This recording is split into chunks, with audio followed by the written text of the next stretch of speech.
Hello, welcome. Hello, it's Phil Morse here at Digital DJ Tips, where we teach people to DJ, review the latest DJ gear, and keep you up to speed with everything happening in the DJ industry. In this Tuesday live lesson, we're going to talk about where DJs really get their music in 2026. So if you are a DJ who thinks you might be missing a trick, you're looking for some new ideas to freshen up your library, if you are someone who's just interested in the DJ world, interested in where DJs get the music that you hear them play from, or if you're returning to DJing, and of course, for you, music meant records or CDs, and you're wondering how you're going to start rebuilding your collection or collecting music, new and old, today, the new way. There's going to be tips in here for you across all of those areas. Now, I have to tell you right up front, we cannot cover every use case, every kind of DJ, everywhere in the world, all in one 20-minute live show. So I'm going to be giving you the stuff that works for most of the DJs most of the time. Look, if you're a commercial DJ playing Friday nights in a big city, your needs and the music you collect, the way you DJ, your crowds, your approach to the whole thing is going to be very, very different to an underground techno DJ playing from vinyl or from unreleased music that their producer friends are sending to them or that they're making themselves, you know, in Berlin or something. The point I'm making here is DJing's a wide church. So this advice is for most people most of the time. So where do DJs get their music from? Let's get stuck straight in. I have to tell you that there is an article you can find. Head over to the digitaldjtips.com website and click on news at the time of recording this, and you will see that the top article is where DJs get their music in 2026.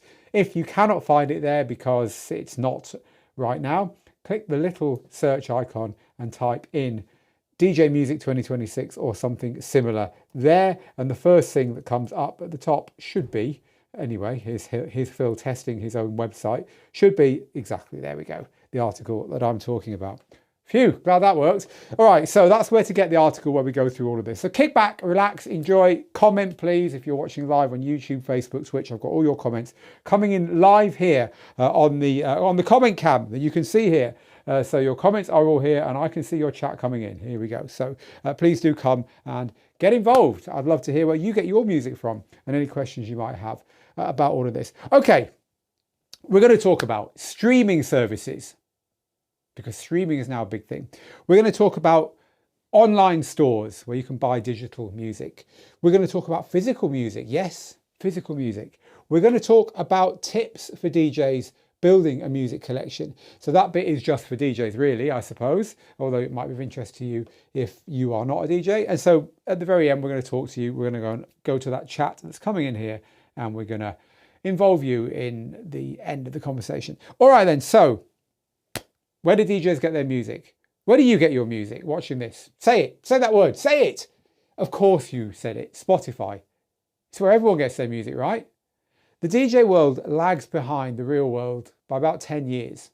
It wasn't so long ago that DJ CD players, or CDJs as they're now called,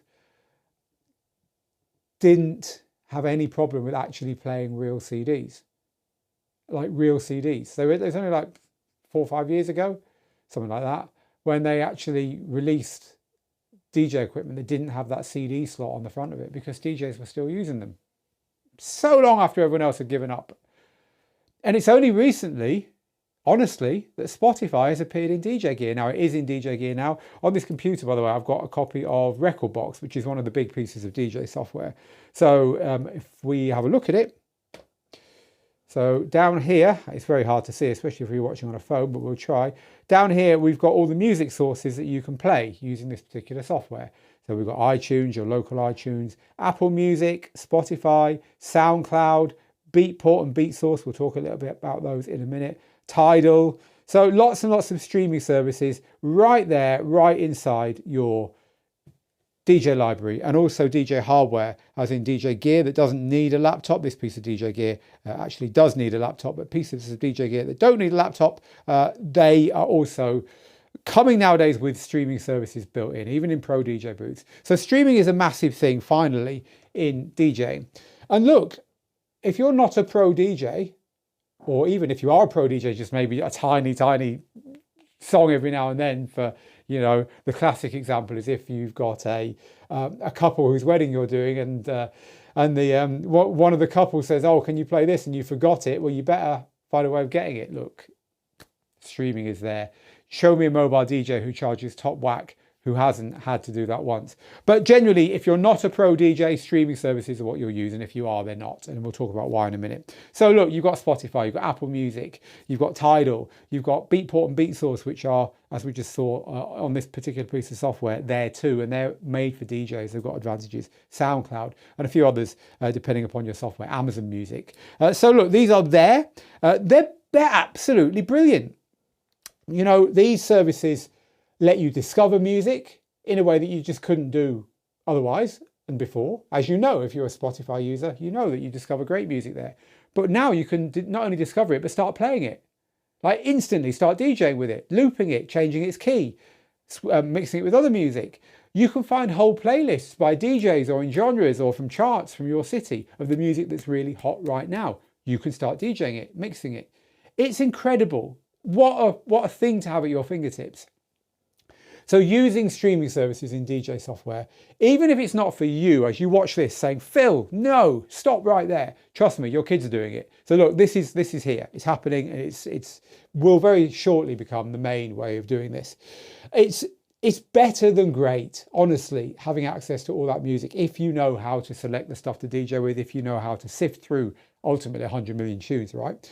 For experimenting, streaming services are absolutely brilliant. So let's say you play weddings and you want to play some UK garage for fun because you've always liked the sound. Bang! It's going to take you 15 seconds to find a UK garage playlist on any of the services I've talked about in your DJ software. Off you go. Start experimenting. Let's say you've been asked to play for a friend a style of music you don't normally play. Hey, again, you can do it.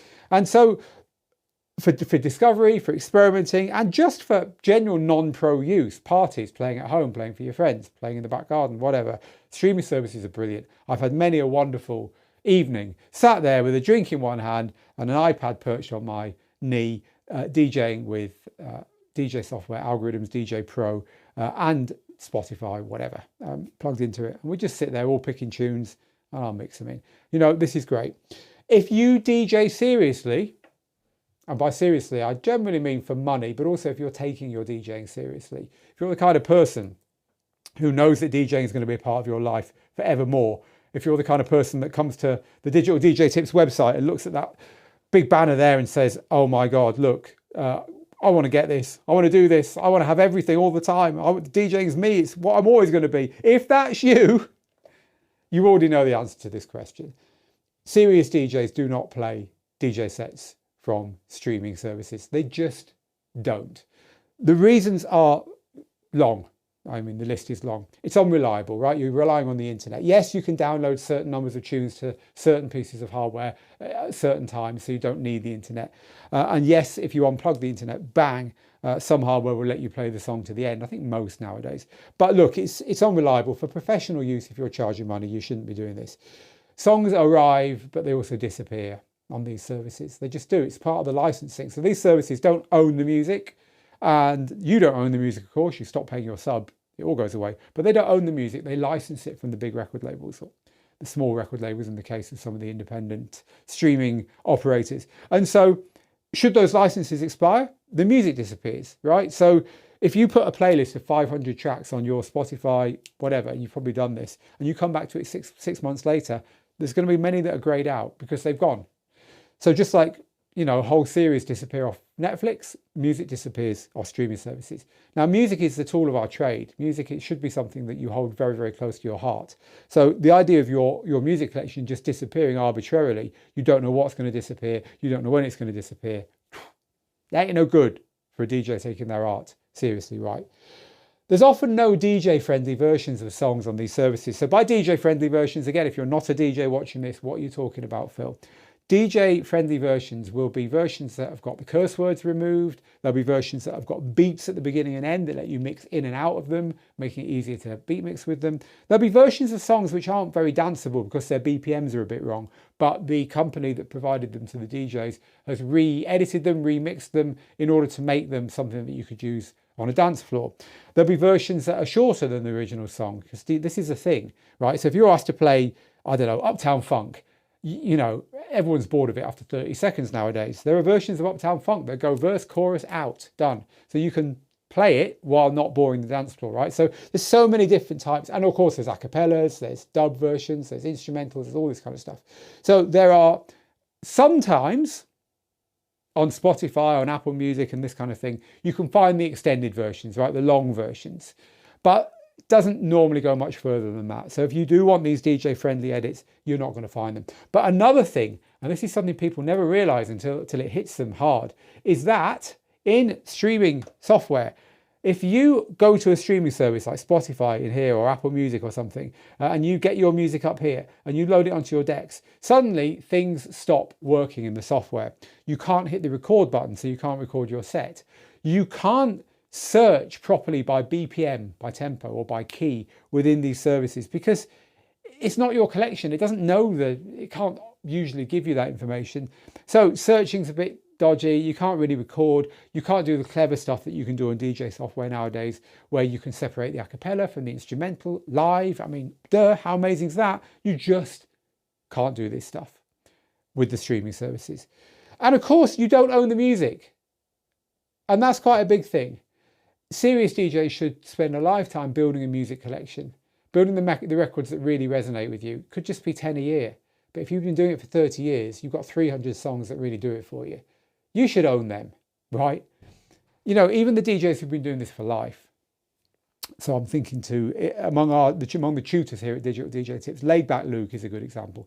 Luke's got about 2,500 songs. Now, Luke has been DJing as long as I have, right? Luke is a veteran DJ. So he's taken a lifetime to build up 2,500 songs in his library. He knows them inside out. He can DJ with them in any order at any time for any reason. You don't get that intimacy, that knowledge, that feeling that they're part of you unless you go and buy them. And then you have them as actual music files in your system. You don't need the internet. They're not going to disappear. You know exactly what they sound like, how long they are, how they work. You can sort them. You can put them in playlists. You can copy them. You can put them onto other computers. You can back them up. You can do everything with them that you can with owned music. So you should be building up a collection of actual songs that you own. But at the same time, you should really be using streaming services for all the reasons I said. They're amazing. All right then, remember, this is advice from most DJs most of the time. If you've got different advice, if you've got stuff you do that I'm not mentioning, please do say, because I've got the comments coming in live and they're busy. So now let's move on to how you should, if even slightly serious DJs, which I'm sure you are if you've watched this far, if even slightly serious DJs should start building a record collection, how should you do it? So we're going to now talk through the article. I'm going to talk you through all the different services that DJs are using. You certainly shouldn't go to one place. That's like a top chef going to the nearest supermarket and buying all the food for their restaurant there. It's nonsense, right? You go and get the best ingredients from everywhere. So you should have multiple places that you go to. So we're going to talk about all those places. I'm going to run through all the popular ones from 2026. They're all in this article. You can go and look at them yourself. Head over to the Digital DJ Tips website at any time and search for where DJs get their music in 2026. I'm going to talk you through it now, give you some extra info based upon what is in this article. However, before we do, I'm just going to give you that word of warning that we give all DJs wanting to go out and spend their money. It's your money. So look, when you start spending money, things matter. And so the way we've always taught this is, if you were ever old enough to be a vinyl DJ, right, you know, these things weren't cheap. And so you were very careful about what music you bought. You should be applying the same rules to your digital collection so that you're not buying digital music that you don't really want and that doesn't fit your collection. So we have what we call the playlist pyramid. I'll show you the playlist pyramid. Playlist pyramid is, this is our book, Rock the Dancefloor, by the way. I'll tell you how you can get a copy of Rock the Dancefloor. It is the #1 selling book online on how to DJ. I will tell you how you can get this, but I want to show you just a little bit in this book. And it's this bit here. It's called the playlist pyramid. So the playlist pyramid shows you how to go from the bottom of the pyramid. You don't need to read all this now. I'll give you a copy of the book at the end. All the world's music. You're never going to hear all of that, right? All the way up to the music that you play in any given DJ set, and how to navigate your way up here. Now, buying music is actually the fourth of the 7. So buying music is not the first thing you will do. So this book talks you through how to hear as much music as you possibly can, but the stuff that matters. Then it gets on to shortlisting music, so that you've got a list of music you are interested in buying, but you haven't bought it yet. Then it tells you how to buy it. And then it moves on to telling you how to pack DJ sets, and then how to choose what to play from within the DJ sets that you've packed for any particular gig, which is where you move to the top. So this is all important information. You need this information. You need a copy of this book. Again, I'll tell you at the end where you can get a copy of the book from. So I'm going to assume you've done that. I'm going to assume you've had a think about the things, or grab the book and had a look, so that you're ready to spend your money, but the tracks that are in your shopping cart on some of the services we're about to look at are the right ones. You're not wasting that money, right? So let's now talk through the places that DJs get their music from, holding that knowledge in mind, because I don't want you wasting your cash. All right then, so we are going to start off by looking at mainstream download stores. This is, if you remember, before Apple Music and before Spotify and before all those companies obliterated the whole get an iPod and buy music and put it on it scene. This is where we bought our music from, right? You bought it from iTunes. Nowadays, the big services are Amazon, iTunes, yes, it still exists. And among the mainstream services, 7 Digital and HD Tracks are 2 high quality stores that sell this stuff online. Mainstream stores. These are the go and buy it for yourself versions of Spotify, Apple Music, Tidal, Deezer, etc., etc. And for just general stuff, they're great. The reason they're great is that they're cheaper, frankly, than the specialized download stores that we're going to move on to. You should have one of those. Back in the day, when we were buying our vinyl, I remember used to go to HMV and flick through all their stuff and then pick up the obvious things. And then I'd go to the specialist stores that cost more. Because I was a spendthrift, I wanted my money to go as far as possible. So this is the equivalent of that. But there are, of course, specialist stores nowadays for buying digital music. Now, specialist download stores, they charge a little bit more, but they tend to have the more, as their name would suggest, specialized stuff. So Beatport is the main one still. Then you've got Traxsource and Juno Download. There's 2 examples of independent from Beatport mainly stores. Bandcamp is definitely worthy of a special mention here. Bandcamp is the 3rd one in my list here, because Bandcamp is far fairer in the way it rewards the musicians. Musicians can go and sell directly to you on Bandcamp. And so it's a nice place if you want a warm, glowing feeling inside when you buy your music, to discover music. It's probably the biggest competitor to Beatport nowadays, to be honest. And there's another one I want to mention, just because it looks promising, not had time to really look into it much. It's only a couple of years old. Volumo, Volumo, which is underground. It's more underground than Beatport. It's drum and bass, breaks, techno, electronic stuff, house, and so on. So have a little look at that. And we also like the fact that they don't charge more for lossless formats. Now, I'm not going to go into that today, but if you know what I mean, they don't charge any more for them. Right. They're the main stores, right? They're the main places you can go and shop like you would in a record shop. Where do DJs get the versions of songs from that I mentioned earlier?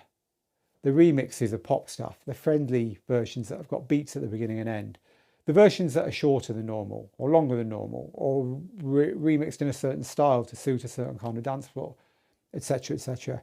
They get them from DJ download pools. If you don't know what a download pool is, there's a much better explanation than I'm going to give you today for time purposes in the article. Again, head to Digital DJ Tips and search for DJ Music 2026 and have a look for that.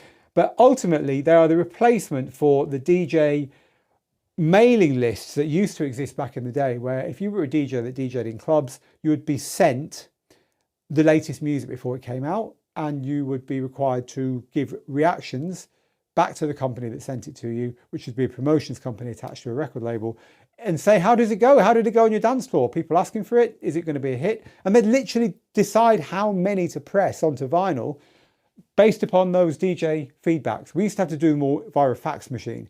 And I used to sit there doing hundreds on a Monday sometimes.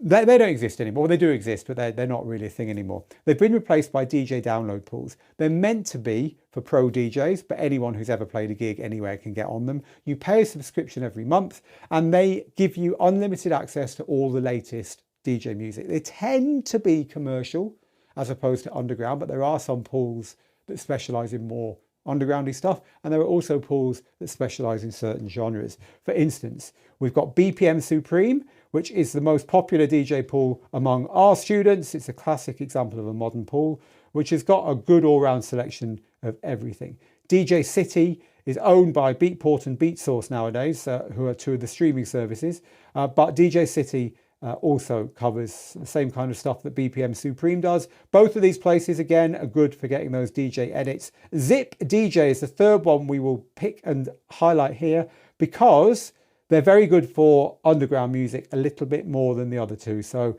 if you really love house and stuff like that, Zip DJ might be the one to look at. I've given links to all of those and to other ones in the article. So go take a look at that. There's half a dozen mentioned there for you to have a little look at. If you can afford a subscription to a DJ download pool, they're a good place to get stuff that maybe other DJs haven't got. And if you hear DJs playing versions of songs that you don't know, they've probably got them from one of those places. All right, so there's a few secrets of where DJs are buying their music from. In the article, we then go on and talk about streaming services. I actually talked about that at the top. But I want to talk about physical music now, because a lot of music still isn't available on streaming or download services, especially older music. And a lot of DJs, especially when they're just starting out, need to get a collection very quickly. So say you're starting out as a mobile DJ and you need the best music from the 50s, 60s, 70s, 80s, 90s, noughties, 10s, and now. Well, that's going to cost you quite a lot of money, even at the 99 cents or 129 or whatever that you're going to pay per track with those streaming services. A good way of building that kind of collection is to go on eBay, is to go on your local listing site like that and find CDs that you can buy of the music you want. You know, best of the 70s, best of the 80s, dance hits of the 90s, blah, blah, blah. As long as they're not mixed, you don't want those DJ mix types. They've got to have gaps between the songs. You can get those, you can rip them, which is the word for putting them into a player and getting them into your DJ collection digitally. That's a very fast process. It'll go and find all the information online. It'll do all the artwork for you. It'll rip them in quicker than you could listen to them. So it's an easy way of doing it. If you do that, it's a very good way of building a collection of digital music. But of course, nowadays there is a resurgence of playing vinyl. I play vinyl when I'm not here working for fun. I DJ with 7-inch singles. There's something about physical music that the digital doesn't replace. So if you do want to buy physical music, again, Amazon, sadly, because like it or hate it, it's there, is a great place to buy vinyl and CDs. It just is. There's independent mail order record and CD stores. Please do try those if they still exist in your country. Support them. A place that I find myself on an awful lot is Discogs. Discogs is a database of people like you and me wanting to buy records and CDs and dealers all over the world wanting to sell them. I actually went on Discogs last weekend looking for, I was going to treat myself to some 7-inches with some money that my mother-in-law gave me for Christmas. God bless you. God bless you. Here's me at 55 years old, still being given money by the relatives at Christmas. Thank you, Andrea. Yeah, I thought I'm going to spend that on records. So I went on Discogs and I got a big bundle of 7-inch singles. And I noticed that one of the stores was right here where we're based. Where we're based, just outside that window there, is an airport and a runway and a border. And the other side of the border is Spain. But this side is British Gibraltar, where we're based. It's a tiny place, city-state. 40,000 people live here. That's our whole country. And one of these dealers was in Gibraltar. And I'm like, what? Surely it's got it wrong. Surely it's got my address muddled up with the dealer's location. But it turned out they were in literally the next building to me. So I got in touch with this person, met up with them, and yeah, sorry Discogs, but we did our own thing. But hey, neighbours. But Discogs, if the person doesn't live next door, is a great place to find any kind of vinyl, any kind of CDs, any kind of hard to get music. And you can, for a little bit more than you might pay in a bargain basement or whatever, you can get it mailed directly to you, which is very good. So I do recommend Discogs. Also thrift shops, record fairs, real record shops if they still exist. These are all places to go and buy them. But even then, I would say, if you've had to go and buy music, because it's the only way of getting it, you've had to go and buy vinyl and stuff, I'd say consider ripping it. Even if you think you're going to DJ with it with real turntables, even if you think you're going to want to do it the old-fashioned way, trust me, you're going to be wanting to do it this way at some point. Even if just to have them all on your phone to listen to, right? So do rip them. Okay, so We have just got some bonus material now for you, which I want to talk through. It's covered in the book. It's covered in our complete DJ course, which you'll find on the website as well. But I want to just give you a little taster of it now, because once you've got that music, what do you do with it? Well, here are a few tips for building a great music library. I'm going to run through these very quickly, and then we're going to get to you guys and girls. So number one, only collect what you will DJ with. Us DJs are not record collectors. We're like carpenters with a box of tools that are only enough to do the job. You don't carry around every tool in the tool shop to every job, do you? So only collect what you're going to DJ with. Listen fully to tracks before you add them or remove them from your collection. Before you add them, to make sure you really want them and that they're the right version. Before you remove them, because you might think you're bored of them, and then you listen to them and think, you know what, actually, that track still pops. It's great. I want to keep it.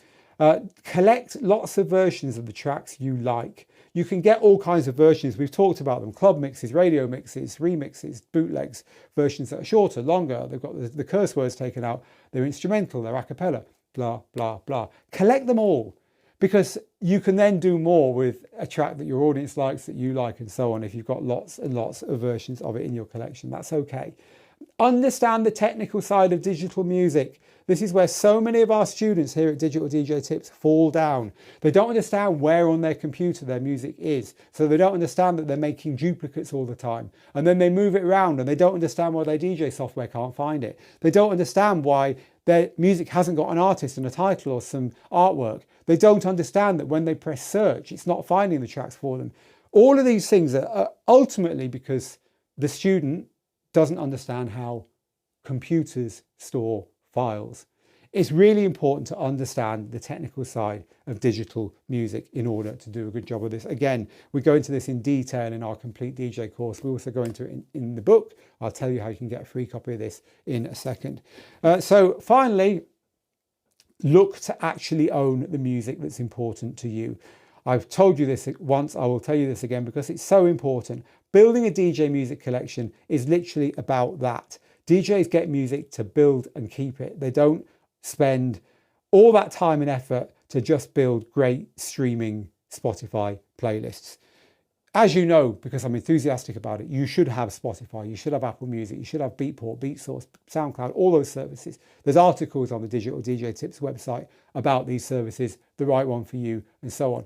But they're an also have alongside building your own collection. Even in this day and age, you can't beat building your own collection.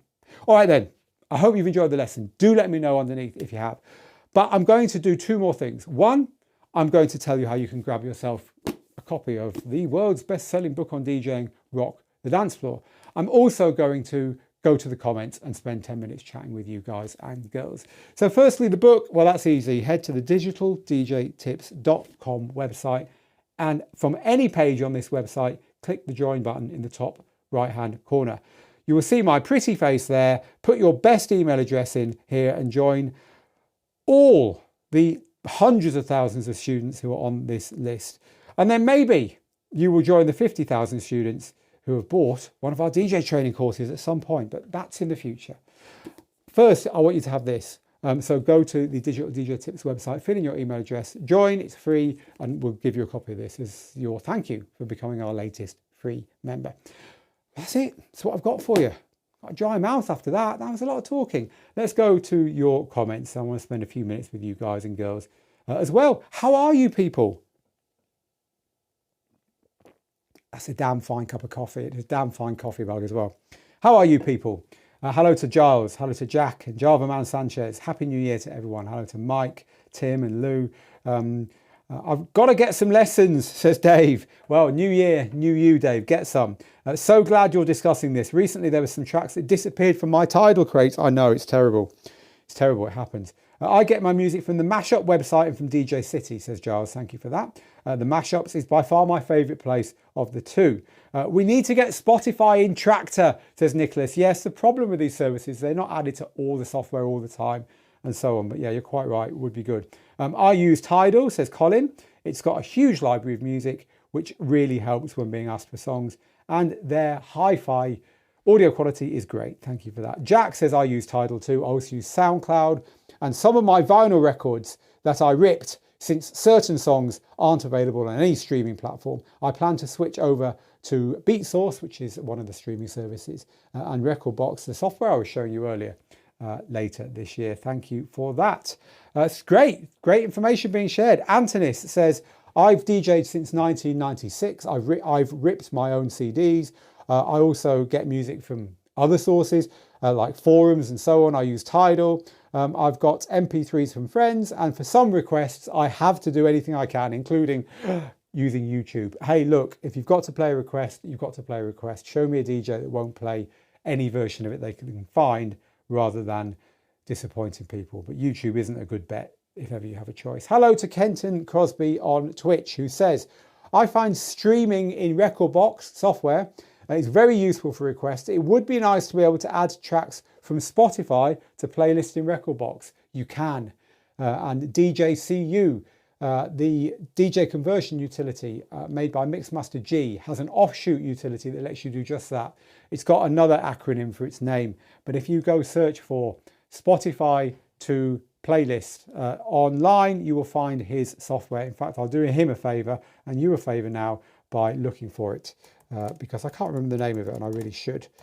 So let's find that piece of software. If you've got Spotify and you want to use the music by grabbing the music from your local DJ collection, this is the software that you need.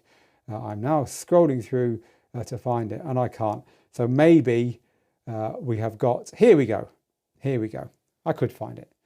I've saved myself. It's called, it's a Facebook page for perfect. Let's get rid of that. DJ conversion utility. DJCU's posted about it here. And where is it? Well, it's this dude anyway. It's Mixmaster G. So go find him and his pages and he will show you how to convert your Spotify list. Sorry, my friend, I can't remember the name of your piece of software, but I can't remember the names of my own children sometimes. But this guy, Mixmaster G's got you back.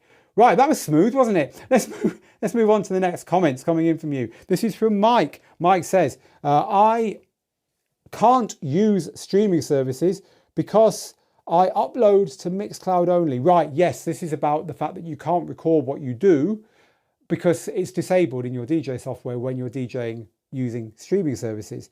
Beatport is where I buy my music. Now, technically you could plug this output from your DJ controller into your recording anything, another laptop, a Zoom recorder, your phone with a recording app, even just use a audio aggregator inside your laptop and do it that way. And you can then record your streaming sets, even if you're using streaming services, and then you can upload those directly to Mixcloud. But it's all fiddly, yeah, you're quite right. You can't have it both ways, unfortunately. I've got some vinyl that's never been released to the public. Yes, isn't it wonderful? I've got a few old white labels and acetates up there as well, Mark, sorry about that. Okay, so what else have we got from you guys and girls? Lots of thumbs up for Bandcamp. That's good. Hey, it's Aeon says, I'm about to revamp my library totally. It's time to delete those tracks I'm not using. We talk all about that in here. We have a one in, one out policy for music in there, and there's very, very good reasons for that. So I think we've probably covered most of the stuff there. I mean, I'm seeing lots of great suggestions. So if you're on Facebook, if you're on YouTube, take a look at the chat comments and also the suggestions from the audience there. Yeah, I'm not seeing an awful lot else that we haven't kind of like touched on already. I think that's where we're going to leave it then. Thank you, people. It's been a pleasure to be back. We've had a nice long Christmas and New Year break, but with January being as busy as it is, with the NAMM show just around the corner, with lots of new hardware to review and to look at, we've got a busy month coming up. So do join us here on Digital DJ Tips, where we review DJ gear, teach people to DJ, and keep you up to date with everything going on in the DJ world. From me, Phil, get good, get out there, make the moments. I'll see you again very soon. Bye for now.